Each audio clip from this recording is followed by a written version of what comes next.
Der er myriader og atter myriader af kunstværker gennem tiderne, der er glemt. Helt og aldeles. Malerier, der er gået til, musik, der ikke spilles mere, bøger, der er blevet flammernes bytte, og teaterstykker, der ikke længere spilles, og som ingen længere husker eksistensen af. Og selvom de måske havde stor succes, da de kom frem.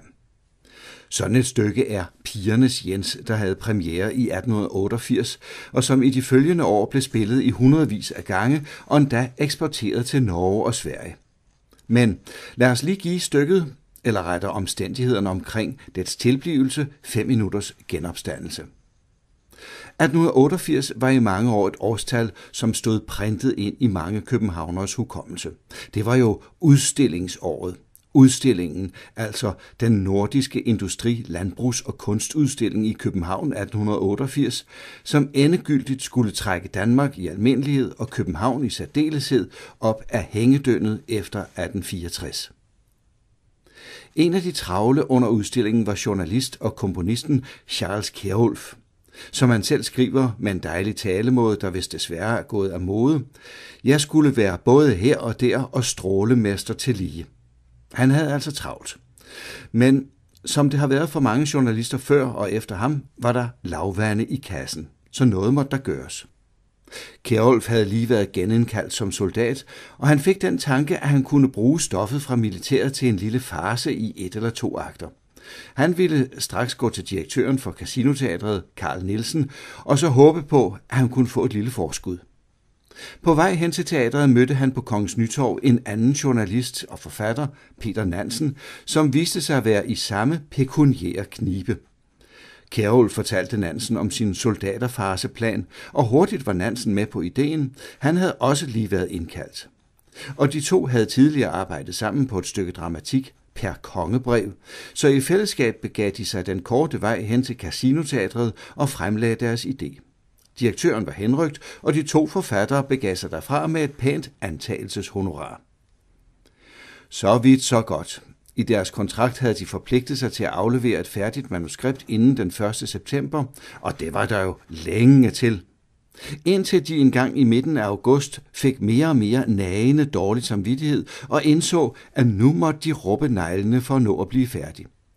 Kjerulf tog ophold på landet ude hos Nansen i dennes beskedne villa i Charlottenlund, og efter 10 dages arbejde, især om aftenen og om natten, var de færdige. De besluttede at læse mesterværket højt for deres respektive hustruer og skiftedes til at læse de 5 akter. Da de bagefter spændte ventede på dommen, kom den samstemmende, at mage til kedsommeligt juks havde de aldrig kendt mage til. Men teaterdirektøren var stadig glad, og det var godt. Mindre godt var det, at skuespillerne jamrede. Sådan en pjalt rolle, udtalte Valdemar Kolding, der spillede titelrollen som Jens, mens Sofus Neumann, der havde rollen som oberstløjtnant, fra scenen råbte, sådan en idiot findes ikke i den danske hær. Forfatterne blev noget betænkelige og hidkaldte deres ven, teaterkritikeren Edvard Brandes, til at overvære en af prøverne. Under stykket sad han stum som et orakel, uden at male et eneste muk. Derefter bukkede han dybt for forfatterne og sagde, kære unge venner, dette bliver den største fiasko, der nogensinde er set i København. Humøret var på nulpunktet. Til generalprøven indforskrev man alle teatrets underordnede funktionærers familie, slægt og venner for at få fornemmelsen af, hvordan et publikum ville reagere på soldaterløjerne. Og se, så skete der noget. Nu kunne både forfattere og skuespillere fornemme, at de havde fat i noget rigtigt.